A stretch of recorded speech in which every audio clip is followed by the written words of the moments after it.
In Niigata, a sleeping giant stirs.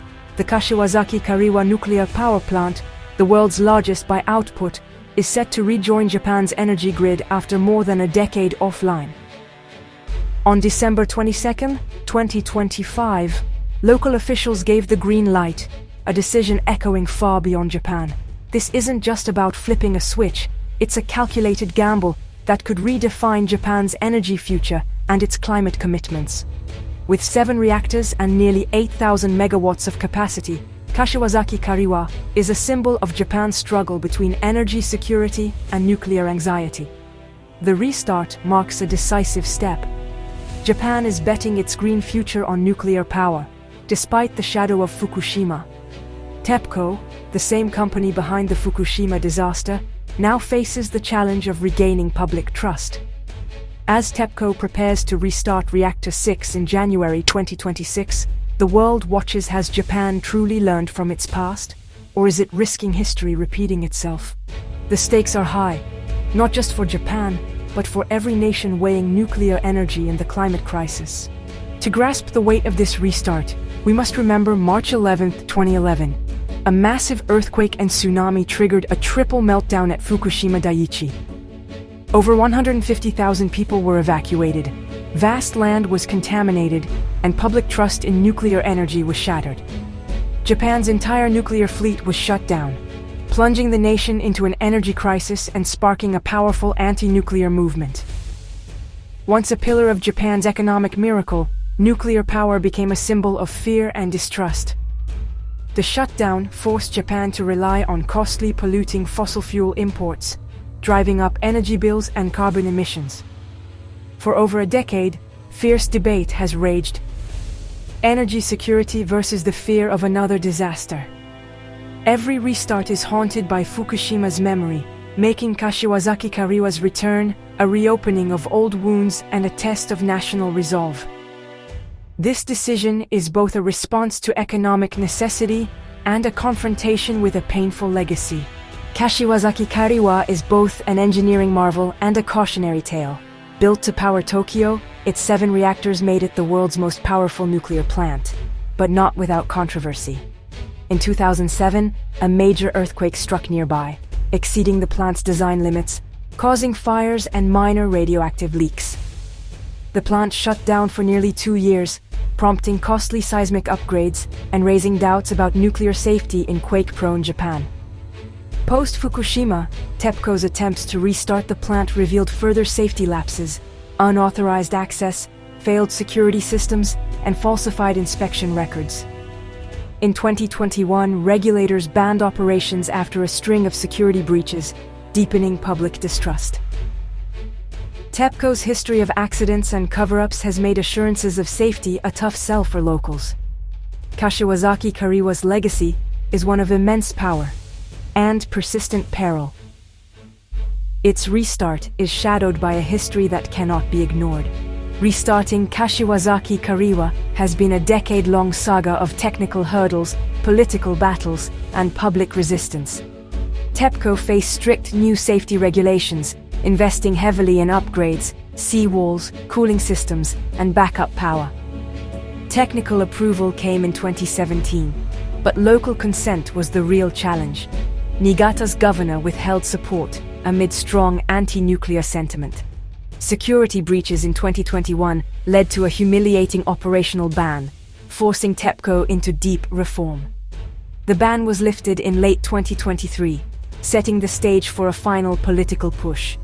On December 22, 2025, Governor Hanazumi approved the restart, after intense lobbying and national pressure. After 13 years, the world's largest nuclear plant is poised to return, ending a long, contentious journey. The restart is a major win for Japan's pro-nuclear government, aiming for nuclear to supply 20% of electricity by 2040. Reducing reliance on expensive, imported fossil fuels is seen as vital for economic and national security. But local opposition remains fierce. Many in Niigata distrust TEPCO and fear for their safety. Any new incident could trigger a political backlash, threatening Japan's entire nuclear program. Globally, Japan's move is being watched as a test case for nuclear's role in the climate fight. Success could inspire other nations. Failure would fuel anti-nuclear arguments worldwide. The political legacy of this decision will echo far beyond Japan's borders. The economic logic is clear. Since 2011, Japan's reliance on imported fossil fuels has made it vulnerable to price shocks and trade deficits. Restarting even one reactor at Kashiwazaki Kariwa can power over 1 million homes and lower electricity costs, especially in Tokyo. This is a lifeline for Japan's stagnant economy and a key part of its carbon-neutral pledge for 2050. Nuclear provides reliable zero-emission baseload power, something renewables can't yet match at scale. Critics warn of hidden costs, decommissioning, waste storage, and the risk of catastrophic accidents. They argue that investing in renewables and efficiency could offer a safer, more sustainable path. The economic equation is about more than today's prices. It's about the risks Japan is willing to accept for generations. At the heart of the controversy is distrust. TEPCO's name is still synonymous with the failures of Fukushima.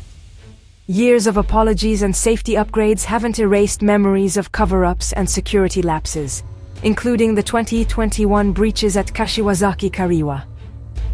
For many in Niigata, TEPCO's promises ring hollow. Critics see ongoing problems, not just past mistakes. The company faces relentless scrutiny. Every action, every minor issue, will be magnified. Technical approval is one thing, but regaining social license is another. TEPCO must now prove, through flawless operation and transparency, that it can be trusted with such immense responsibility. The real test for TEPCO, and for Japan's nuclear future, begins now. Trust, once broken, is painfully slow to rebuild. While officials hail the restart, many experts urge caution. They agree nuclear is vital for energy security and decarbonization, but warn that public trust and safety must come first.